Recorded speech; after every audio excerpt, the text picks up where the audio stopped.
안녕하세요. 오늘도 사연살롱을 찾아주셔서 감사합니다. 저는 서울 성북구에 사는 30대 후반의 여성이에요. 사는 곳은 성북구이지만 다른 지역에서 미술학원을 하고 있어요. 제가 대학원 졸업 후 일러스트레이터로 활동하며 엄마가 하던 학원을 물려받아서 했는데 원생들도 확보되고 자리도 잡혀 있었기 때문에 시작하는데 어려움은 없었어요. 엄마 믿고 왔던 학생들을 실망시키지 않기 위해 더 열심히 운영했고, 그런 마음이 전해졌는지 학생들도 더 늘었고요. 이렇게 잘 사는 것 같아 보이는 저도 몇 년 전에 결혼했다가 2달 만에 이혼한 적이 있어요. 사연을 들으며 저처럼 빨리 이혼하거나 결혼 준비하다가 파혼하신 분들 이야기를 들으면 남일 같지 않아 더 분노했다가 속 시원하게 웃고는 해요. 저 역시 한 방 먹이고 이혼하기는 했지만 아직도 그놈의 파렴치한 얼굴이 떠오를 때면 부르르 떨게 돼서 말이죠. 여기 사연 채널을 통해 한번 털어놓으면 완전히 잊을까 해서 이렇게 용기를 내서 제 이야기를 보내게 됐네요. 저희 아빠는 대형 법무법인 창립 멤버인 변호사예요. 아빠는 워낙 승률이 높고 스마트하다고 평판이 자자했고 수임도 많이 했기 때문에 저희 집은 늘 경제적으로 여유로웠어요. 법정에서는 냉철하고 조금 무섭기도 하셨지만 집에서는 소탈하고 저와 언니한테도 잘 져주시는 평범한 아빠였죠. 휴가 때마다 꼭 가족과 보내려고 노력하셨고 그 덕에 저와 언니는 어릴 때부터 해외여행도 많이 다녔고 예체능 과외도 또래들보다 많이 했던 것 같아요. 아빠는 저희가 예체능 레슨을 받으며 스트레스 받는 건 원치 않으셨고 정서교육에 도움이 될 만큼만 하기를 바라셨어요. 그래도 엄마가 미술 전공을 하셨으니 저와 언니 중에 한 명은 미술을 하길 바라셨는데 제가 하게 됐고요. 엄마만큼은 아니어도 미술에 센스가 있다는 말에 전공을 하게 됐고 무난하게 대학과 대학원까지 가게 됐어요. 저와 언니 둘 다 대학에 갈 때까지 집안일과 가족들만 챙기셨던 엄마는 이제 일을 하고 싶다고 아빠와 의논하셔서 미술학원을 열게 되었는데 생각보다 잘 돼서 저희가 놀랄 정도였죠. 와, 예술재능하고 이런 경영재능은 다르다고들 하던데 엄마는 둘 다 되나 봐. 엄마 진짜 짱이다. 윤지 말이 맞아. 엄마 정말 대단해. 누가 엄마를 20 몇 년 동안 집에만 있었다고 하겠어. 라며 언니도 제 말에 맞장구를 치며 엄마를 놀라운 눈으로 봤죠. 언니는 어릴 때부터 외국어에 탁월한 재능을 보여서 통번역 대학을 나와 동시통역 일을 하고 있어요. 주로 기업 임원들 회의에 많이 들어가기 때문에 해외로 출장 가는 일도 많고요. 이렇게 저희 가족은 자기가 좋아하는 거, 원하는 걸 하는 게 제일 좋은 거라는 아빠의 말씀대로 각자 자기 길을 잘 개척해 갔어요. 물론 저는 경제적으로 여유 있는 부모님 덕에 남들보다 빨리 안정적인 생활을 할 수 있었던 건 사실이에요. 그래도 대학 때부터는 부모님께 손 안 벌리려고 알바도 많이 했고 엄마 학원에서도 일주일에 2번씩 학생들 레슨을 했죠. 엄마도 칼같이 제가 일한 만큼 급여를 주셨고요. 지금까지 이렇게 저희 집 이야기를 한 건 분위기를 아셨으면 해서예요. 저희 부모님이 저와 언니를 위해 아낌없이 지원해 주시고 구김살 없이 키우셨지만 그만큼 독립심도 강조하셨고 책임감 있는 사람이 되도록 하셨어요. 그러다가 알부자로 유명하셨던 할아버지가 돌아가시면서 남긴 유산 중에 저와 언니 몫으로 된 모 대기업의 주식이 있었어요. 할아버지 젊은 시절에 사놓으신 거라 그동안 엄청나게 많이 그 값이 올랐음에도 할아버지는 손주들 주시겠다고 끝까지 남기고 돌아가셨네요. 그 덕에 저는 꽤 많은 자산을 손에 넣을 수 있었고 경제적으로 여유로워져서 엄마에게 제가 학원을 더 키워보겠다고 제안을 하게 됐고요. 윤지 너라면 야무지고 기획력도 좋으니까 엄마도 믿을 수 있긴 해. 그렇다고 해도 너무 무리는 하지 마. 일이라는 게 무작정 크게 벌린다고 다 되는 건 아니다. 나도 알지. 대학 때부터 지금까지 엄마 옆에서 본 게 있잖아. 그래도 내 욕심에 앞이 안 보일 때도 있을 거야. 그럴 때는 엄마가 옆에서 코치 잘해줘. 그렇게 저는 다른 미술학원 밀집 지역에도 분원을 내게 됐어요. 엄마가 워낙 털을 잘 닦아놓아서인지 오픈 전부터 학원 언제부터 하냐는 문의도 많았고 예상보다 많은 학생들이 등록해서 저는 오히려 강사 선생님을 더 뽑아야 될 정도였어요. 하지만 친구나 지인들한테는 여전히 엄마가 원장이고 저는 분원의 관리 정도를 맡는 부원장이라고 말했어요. 제가 경험한 바로는 아무리 친해도 내가 너무 앞서가 버리거나 하는 일이 잘 된다는 말을 하면 잘 됐다고 축하하거나 좋은 말을 해주면서도 은근히 질투하더라고요. 또 상황이 힘든 친구들한테는 제가 벌써 원장으로 자리 잡고 새로 개원한 분원도 학생이 넘친다는 게 썩 좋지만은 않을 테니까요. 안 그래도 힘든 친구들은 저한테 부모 잘 만나서 좋겠다며 한숨 쉬는 걸 많이 봐서 굳이 제가 얼만큼 되고 있고 이렇게 잘하고 있다. 그런 말은 하지 않았어요. 저는 학원 운영이 너무 재미있어서 해외 연수라도 다녀오라는 아빠의 권유에도 나중에 정말 가고 싶을 때 가겠다며 학원 일에 빠져 지냈어요. 그렇게 한 5년 정도 일을 했을 때 저는 지인의 소개로 남편을 만나게 됐어요. 남편은 저랑 만날 즈음에 은행에서 근무하고 있었는데 저와 사귀고 얼마 안 돼서 대기업의 경제연구원이 되었어요. 원래 하고 싶었던 일이라며 저와 사귀고 일이 잘 풀렸다고 좋아했죠. 윤지 너는 운이 있는 사람인가 봐. 그동안 그렇게 옮기고 싶어도 잘 안 됐는데 너랑 사귀고 나서 딱 원하는 자리로 옮기게 되고 이거 너랑 뭔가 일이 잘 될 것 같은데? 뭐야, 통계 보면서 가장 이성적인 일을 하는 사람이 그런 미신 같은 말을 하니까 이상하잖아. 그만큼 내가 기분이 좋다는 뜻이고 너랑 사귀게 된 것도 너무 좋다. 뭐 그런 거야. 남편은 보기에도 딱 냉철하고 이성적으로 생겨서 처음에는 많이 경계를 했는데 말도 재미있게 하고 재치가 있는 면에 끌려 점점 가까워졌고 결혼까지 약속하게 되었어요. 남편 부모님은 지방의 촌에서 농사를 짓는 분들이었는데 남편이 저를 데리고 내려갔을 때 저를 좀 부담스러워하긴 했어요. 저희 집하고 비교했을 때 많이 기우는 것 같다면서도 저를 며느리로 맞는 게 싫지는 않은 눈치더라고요. 우리 원래 고향은 여기가 아니고 경기도인데 형 어릴 때 내 사업이 부도나서 고생을 좀 했어. 그때 빚 정리를 하고 여기에 와서 정착하게 된 거지. 우리도 원래는 서울 살던 사람들이니 거기서 사는 게 어떤지 모를 거라고 생각하지 마라.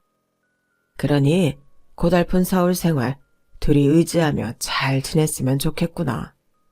우리 형우한테 든든한 아내와 처가가 생긴 것 같아 마음이 놓인다.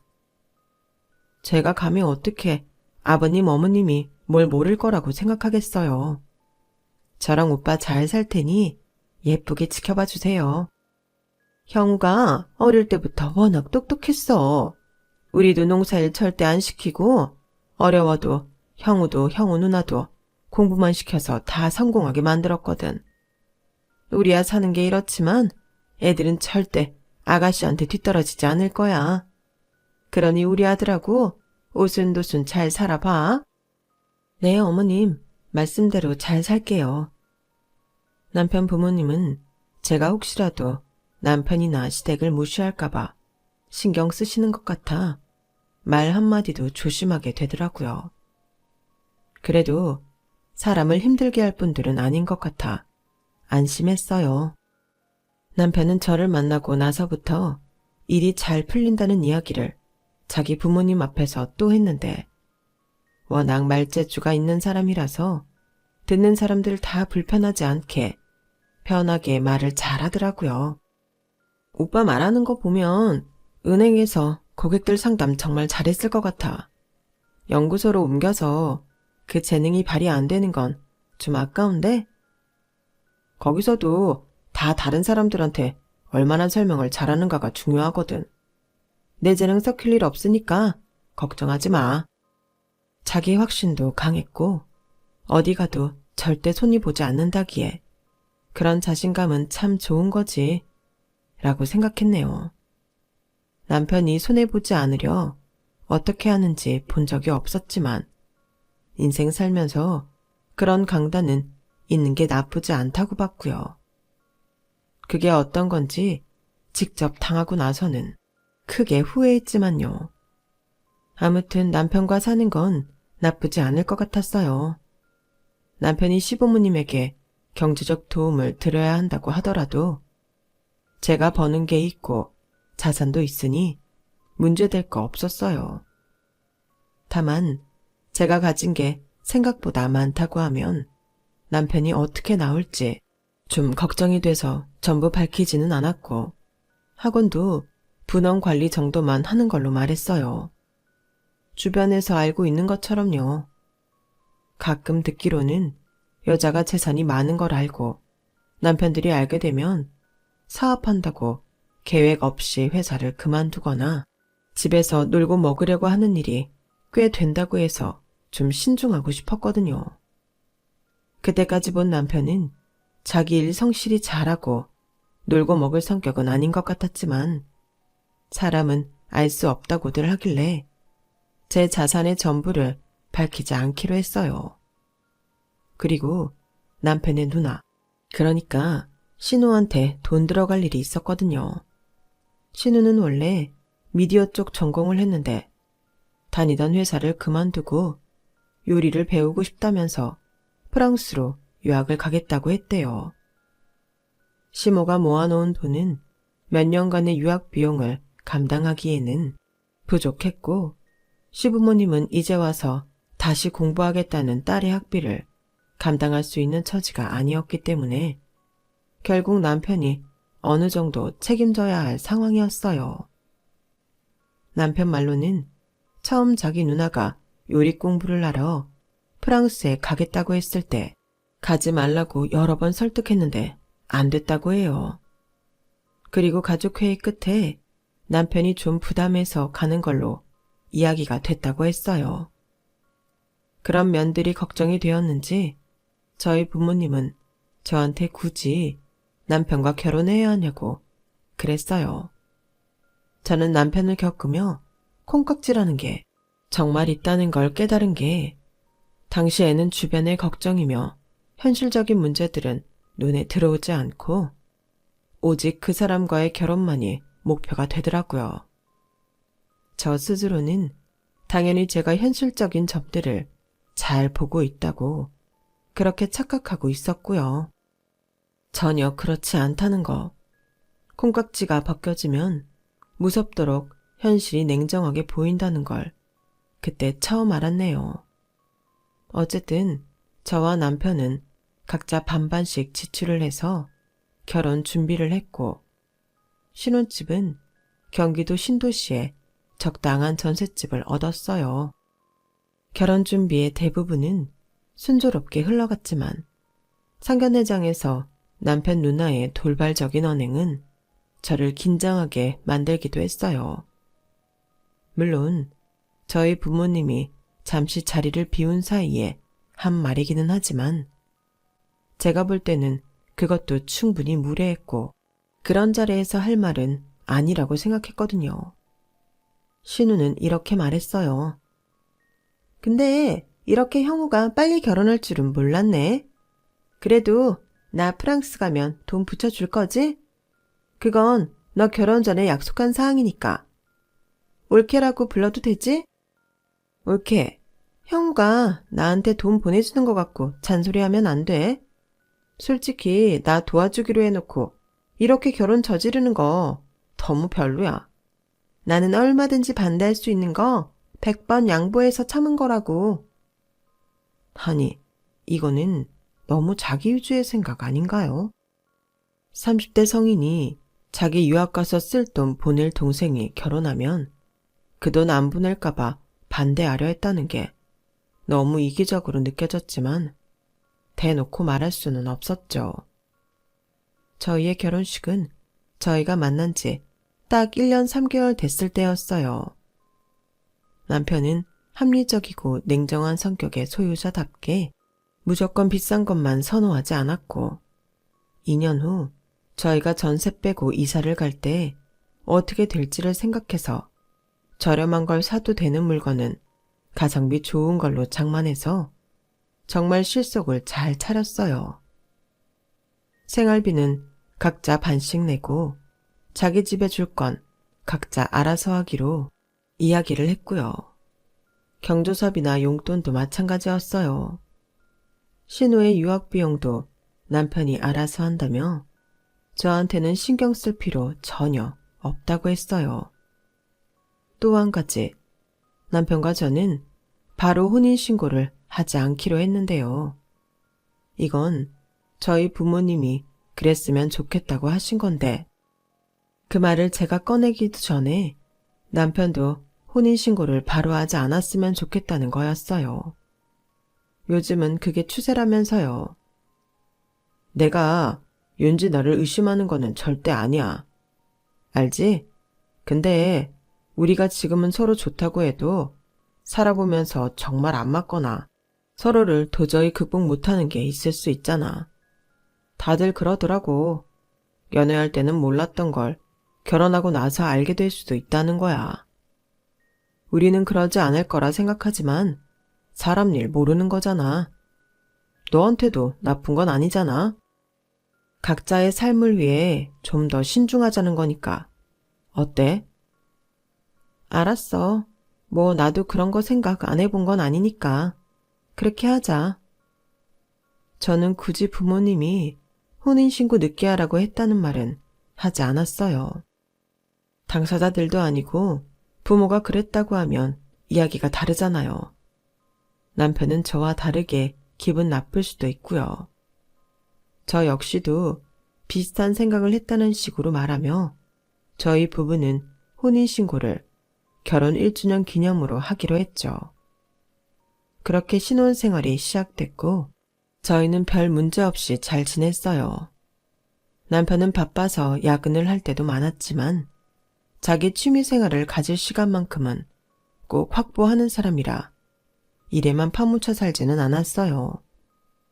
자기 혼자 훌쩍 골프를 치고 올 때도 있었지만 대부분 주말은 저와 함께 집에서 집밥 해먹으며 좋아하는 영화 보며 편하게 쉬는 걸 좋아했어요. 저는 친한 친구들과의 정기적인 만남이나 전시회를 보는 일 아니면 주말에 같이 남편과 있었고요. 서로의 개별 일정에 대해서는 남편도 저도 별 불만이 없었어요. 그렇게 시간이 1달 반 정도 흘렀을 때였어요.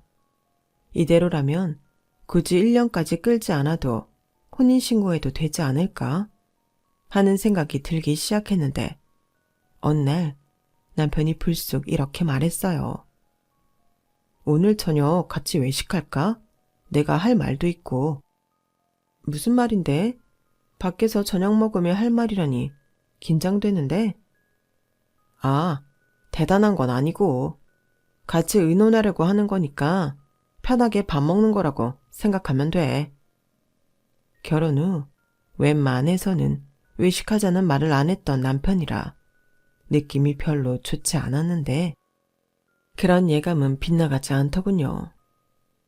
나 말이야 결혼 전에 빚을 좀 졌거든. 뭐 나쁜 거란 건 아니고 골프장을 친구놈 둘하고 같이 의기투합해서 운영했는데 이게 생각보다 돈을 많이 잡아먹더라고. 그래도 이게 좀 지나면 수익이 날 것 같아. 근데 당장 누나가 다음 주에 프랑스 가잖아. 다른 데에 돈 쓸 것도 많은데 이 빚이 계속 걸림돌인 거야. 이것만 갚으면 상황이 많이 나아질 것 같아. 우리도 그렇고. 그러니까 윤지 너도 이 빚 갚는데 돈 좀 보태자. 대출 받을 수 있지? 그거 먼저 받아서 일부 원금 갚고 차차 갚아 나가면 될 것 같아. 자기 빚을 갚는 데에 내 돈을 쓰자는 말을 참 쉽게 하는데 그동안 남편이 보여온 철저한 모습과는 너무 대조적이라서 선뜻 뭐라 말해야 좋을지 모르겠더라고요. 그 빚이 얼마인데 나보고 대출을 받아달라는 거야? 뭐 많다면 많을 수 있지만 이게 그렇게 많은 건 아니야. 4억. 4억? 그거 나랑 사귀기 전에 생긴 빚이야? 아님 사귀고 난 후야? 너랑 사귀기 바로 전에 생겼지. 그래서 내가 후회했잖아. 너랑 사귀게 될 줄 알았으면 그렇게 성급하게 돈 빌려서 넣지 않는 건데 말이야. 네가 해줬으면 지금 이렇게 복잡할 일도 없고. 남편의 당연하다는 말투에 저는 실수를 금할 수 없었어요. 하도 황당하니 저절로 웃음이 터져 나왔는데 남편은 그런 저를 멀뚱하게 보기만 하더라고요. 아니, 어떻게 제 돈을 자기 돈처럼 저렇게 생각할 수 있는지 기가 막히기도 했고 자기 금전 문제를 당연하다는 듯 나한테 떠넘기는 게 참 어이가 없었어요. 저한테 사정이 이러하니 돈을 해줄 수 있냐고 하거나 갚는 걸 도와줄 수 있냐고 부탁하는 게 아니라 일방적으로 자기가 답을 정해놓고 저보고 갚으라는 거잖아요. 저는 자신의 사정을 솔직하게 털어놓지 않은 남편이 괘씸했어요. 결혼 전까지 꼭꼭 숨겨두었다가 자기가 코너에 몰리니 이제 와서 돈 갚아야 하니 대출을 받으라는 건 저를 속인 거죠. 그리고 평소 남편의 저한테 돈 문제에 관해 깔끔하게 굴던 모습과도 너무나 달랐기에 저는 남편도 한 방 먹이고 싶었어요. 자기도 같은 입장이 됐을 때 어떤 기분인지 알게 되면 저한테 했던 말들이 얼마나 황당한지 깨달을 거라 생각했고요. 일주일 뒤 신우가 프랑스로 출국한 후 저는 남편에게 말했어요. 실은 나도 말 안 한 게 있는데 나한테도 빚이 좀 있거든. 그래서 내가 대출을 받기가 좀 어려워. 그 말에 저녁을 먹던 남편의 표정이 대번에 변했어요. 무슨 소리야? 빚이라니. 나한테 그런 말 한 적 없잖아. 피차 마찬가지잖아. 오빠도 나한테 빚 이야기 안 한 거랑 같지 뭐.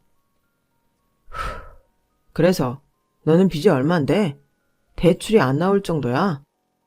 지금 내가 이자 내기도 좀 어려운 형편이라서 분원 차릴 때 친구한테 빌렸던 2억 5천이 있는데 요즘 그 친구가 자꾸 돈 갚으라고 재촉이야. 자기 결혼 자금 해야 한다고. 어쩌지? 그러자 남편은 숟가락을 탁 놓더니 자리에서 벌떡 일어나 씩씩거렸어요. 정말 상상조차 하지 못했던 모습으로요. 야, 너 지금 장난해? 2억 5천? 그게 누구네 계집 이름도 아니고 네가 제정신이 아니구나. 어떻게 그런 일을 벌릴 생각을 하냐? 돈이 없으면 그냥 분원을 내지 말고 네 엄마 밑에 있으면 되지. 오빠, 말이 좀 심하다. 그럼 오빠도 친구들하고 골프장 낸 건 뭔데? 오빠도 돈 갚을 능력이 안 되면 그런 식으로 일을 저지르지 말았어야지. 나랑 너랑 같냐? 어디서 지랑 나를 같은 수준에 두려고 해? 너 같은 애가 경제나 경영에 대해 뭘 알겠어? 그림밖에 그려본 적 없는 주제에 겁 없이 돈을 빌려서 학원을 차리냐? 오빠, 갈수록 말이 더 심해진다. 그런 발언은 엄연히 나 비하하는 거라고. 나 그림만 그렸어도 학원 운영 잘하고 있거든? 잘하고 있는데 빚 못 갚아서 독촉을 받냐? 그거 사채나 마찬가지잖아. 친한 친구인데 무슨 사채야. 그런 식으로 말하지 마. 니네 아빠 돈 많잖아. 니네 아빠 보고 갚아달라고 그래.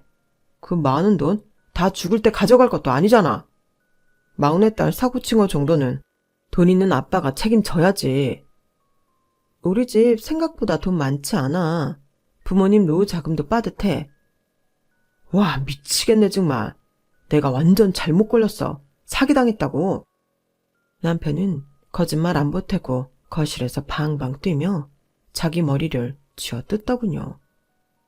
그러더니 바로 저한테 이렇게 말하는 거였어요. 이혼하자. 혼인신고도 안 했으니 갈라서는 거 엄청 편하잖아. 뭐라고? 이혼? 진심이야? 저는 정말 이런 반응이 나올 줄은 꿈에도 생각 못했어요. 배신당한 건 저인데 자기가 먼저 이혼하자고 하다니요. 그리고 제가 빚이 있다는 말을 한 순간부터 저희 부모님도 장인 장모라 부르지 않고 니네 엄마 아빠 이러는 것도 기가 막혔고요. 그럼 이런 막장 콩가루 같은 여자랑 어떻게 살아? 내 인생에 도움이 되기는커녕 나를 아주 털어먹게 생겼는데 못하러 같이 살아. 지금 당장 짐 챙길 거니까 너도 알아서 챙겨. 야, 김형우, 너 되게 웃긴다. 네 빚은 못 갚게 생기니까 나더러 대출받아서 막으라며. 그러더니 나 빚 있고 못 갚는다고 한 건 이런 식으로 나와? 직업 번듯한 남자가 빚 있는 거랑 한낱 동네 학원이나 하는 자영업에 불과한 여자가 빚 있는 게 같냐? 너는 나를 속였어. 아주 앙큼하게 감쪽같이. 니네 부모도 아주 있는 척 고상한 척 다 하더니 아주 명함만 거창한 빚 좋은 개살구였고. 그런 처가한테 뭘 기대할 수 있겠냐? 더 할 말 없으니까 당장 짐 싸라고. 여기 물건들도 네가 산 건 네가 챙겨가고 내가 산 건 내가 가져갈 거니까 그렇게 알아.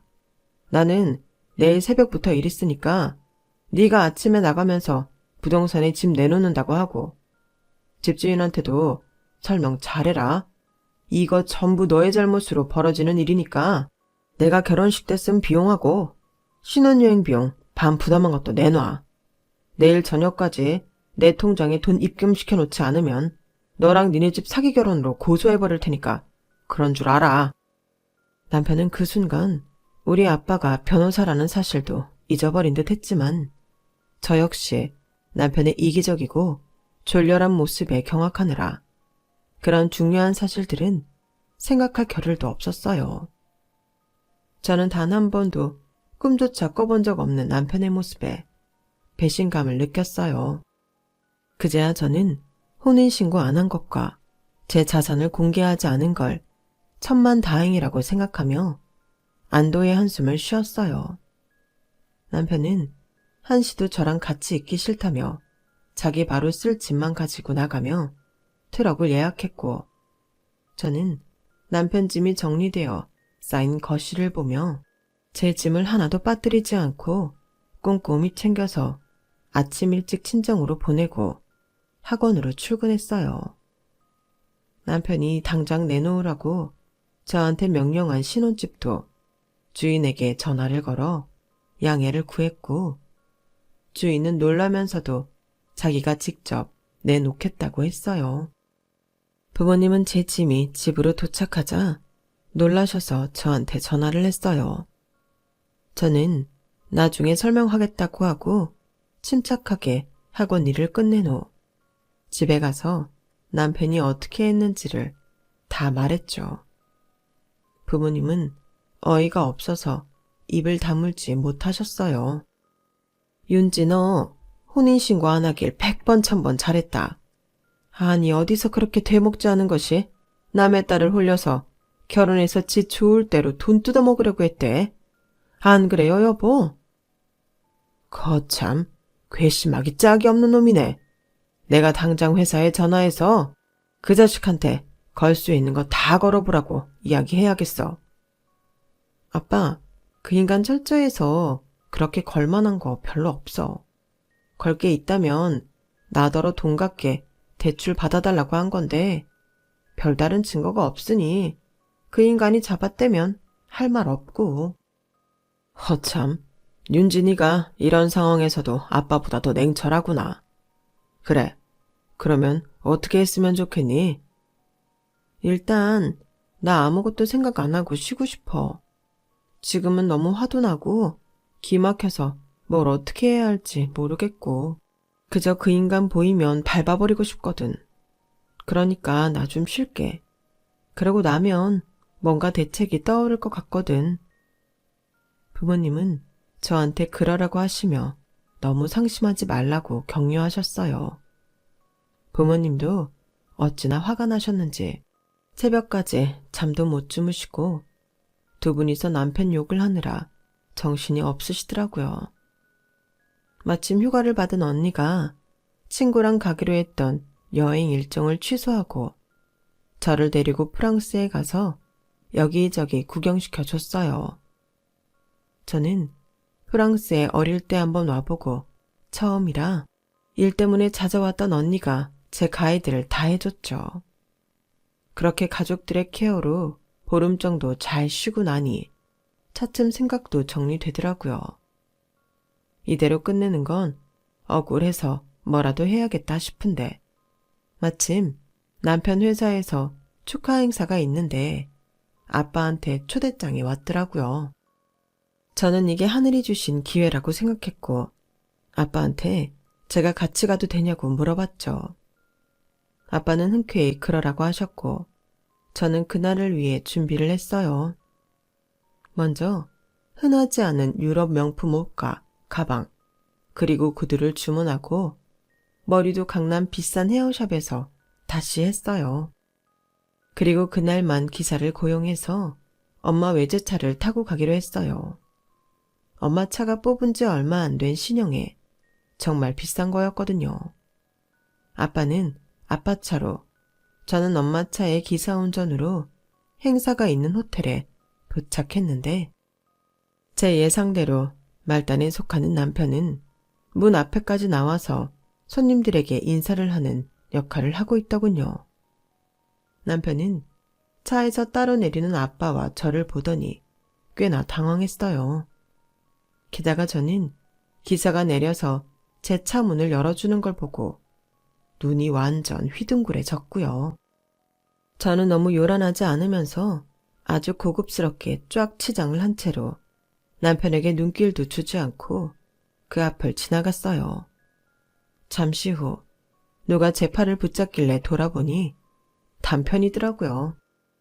이거 왜 이래? 아는 척하지 말고 저리 가. 너라는 인간이랑 알고 지냈다는 거 진짜 인생에서 지우고 싶으니까.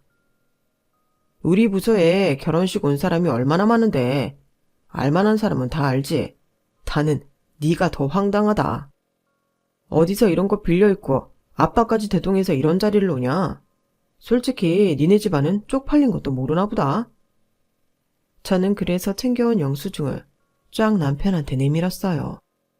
네가 그렇게 나올까봐 내가 가져왔거든. 카드 명세서 보이냐? 전부 내 카드로 긁은 거고 내 거야. 이런 거 아직 한국에 있지도 않은데 빌리기는 어디서 빌려? 더 나한테 이런 모습 보여주려고 일부러 그런 거지? 그래서 무리해서 이러고 또 빚 지고 살겠다? 내가 너냐? 이런 일로 빚을 지게? 하며 핸드폰으로 제 통장 잔금을 보여줬어요. 그러자 남편은 하얗게 질리더니 막 더듬더라고요. 그 돈이 어디서? 너 우리 전세금 들어온 거 너 혼자 먹은 거냐? 그래? 야, 눈 삐었니? 이게 전세금으로 보여? 그보다 훨씬 많은데? 그리고 너랑 2번 다시 만나기 싫어서 전세금도 주인한테 반반씩 넣어달라고 했거든? 제발 헛소리 좀 하지 말래? 그딴 돈 어디서 빌려서 채워 넣었겠지. 너 그렇게 내 앞에서 허세를 부리고 싶냐?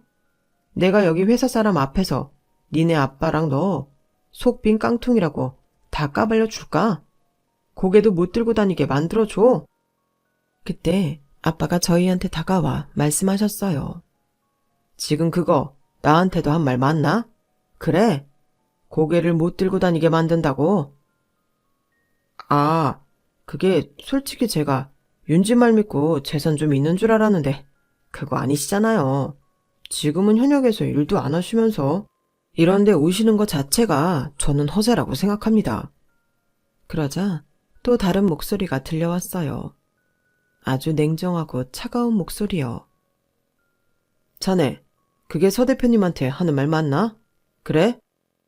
바로 남편이 있는 연구원 소장님이었어요. 남편은 소장님을 보더니 정신을 못 차리겠다는 표정을 짓더라고요. 자네, 지금 나랑 20여 년 같이 해온 서 대표님을 뭐라고 했나? 네? 아, 저 별말 안 했습니다. 허세라고 하는 것 같던데 재산도 없다고 하고 자네가 대체 서 대표님과 따님에 대해 뭘 안다고 함부로 짓거려? 그렇게 소장이 고함을 버럭 지르자 로비는 이 순간 조용해졌고 남편은 고개를 돌린 채 쩔쩔 매고 있었어요. 저는 그때 남편 앞에 나서서 말했어요. 야, 나 빚 같은 거 없어. 내가 빚을 왜 지고 사니? 할아버지 주신 주식으로 분원 내고 나머진 잘 모셔두고 있는데. 그리고 학원 잘 되는데 내가 빚질 이유가 없지. 네가 하도 황당한 소리를 하니까 네가 어떻게 나오나 보려고 내가 한번 해본 거야. 그런데 너 진짜 그때야 본성 드러내더라. 너 내가 그 말하고 30분도 안 돼서 갈라서자고 하고 밥 먹다 말고 짐 쌌잖아. 우리 집 모욕하고 나한테 할 소리 못할 소리 다 하면서. 그러면서 뭐? 네가 사업 꼬라 박은 건 나더러 대출받아서 갚으라고? 나보고는 그림만 그릴 줄 알아서 경제나 경영에 대해 모른다고? 너 사람 한참 잘못 봤어. 제 말에 마른 침을 꿀꺽 삼킨 남편은 겨우 이렇게 말하더군요. 아니, 왜 그런 거짓말을 한 거야? 왜겠어. 너라는 인간이 진짜 어떤 놈인지 알아보려고 했지. 내가 그렇게 허술할 줄 알았나 본데. 옛말에도 있잖아. 뛰는 놈 위에 나는 놈 있다고. 너는 너만 똑똑하고 잘난 줄 착각하고 사니까 이런 결과를 맞이하는 거야. 제 말이 끝나자 이번에는 아빠가 짧고 굵게 말씀하셨어요. 자네, 다시는 내 눈앞에 띄지 말게. 내가 정말 최대한 참고 있다는 것만 알아둬. 오늘은 자리도 자리이고 다시 내 앞에 보이면 그때는 자네 각오해야 될 거야. 그리고 소장님도 다음날 출근하면 바로 자기한테 오라고 매섭게 말하고는 아빠와 함께 행사장으로 들어갔어요. 그때부터 남편은 문자로 저한테 잘못했다며 자기가 실수했다고 싹싹 빌고 난리도 아니더라고요. 저는 그 문자들 다 조용히 읽고 씹어버렸죠. 문자는 사람이랑 하는 거지 사람도 아닌 것들과 하는 게 아니잖아요. 다음날 남편은 저희 학원 앞까지 찾아와서 아주 무릎을 꿇더라고요. 윤지야, 나 회사에서 완전 찍혔어. 진짜 네가 나 용서해주지 않으면 나 겨우 들어간 데서 어떻게 될지 몰라. 제발 나한테 한 번만 기회를 주라. 이제 절대 이런 일 없을 거야. 이미 너는 기회를 놓쳤어. 그러게 누가 함부로 사람을 판단하고 그렇게 막대하래? 어디 딴 데 가서 알아봐. 너라는 인간 바닥을 봤는데 미쳤다고 너를 용서해? 너한테 뭐하러 기회를 줘? 웃기지 말고 썩 꺼져. 어떤 말도 통하지 않자 남편은 바닥에 주저앉아 대성통곡까지 하는데 정말 추해서 못 봐주겠더군요. 그동안 제 앞에서 얼마나 이미지 관리를 잘했는지 알겠더라고요. 그런 가짜 모습에 제가 속았던 거고요. 그렇게 통쾌하게 한 방 먹이고 난 후 남편과는 완전히 끝이 났고 저는 그 후로 아직 결혼 생각하지 않고 혼자 지내고 있어요. 아, 얼마 전에 남자친구가 생기기는 했는데 어떻게 될지는 아직 모르겠네요. 이 사람은 따뜻하고 좋은 사람 같기는 해요. 아무튼 예쁘게 잘 사귀고 싶어요. 지금까지 제 긴 이야기 들어주셔서 감사해요. 하루하루 행복하시고 즐거운 날들이 가득하시길 바랍니다. 여러분, 사연 댓글의 응원과 현명한 조언 부탁드려요. 좋아요와 구독은 저에게 큰 힘이 됩니다. 오늘도 좋은 일 가득하세요.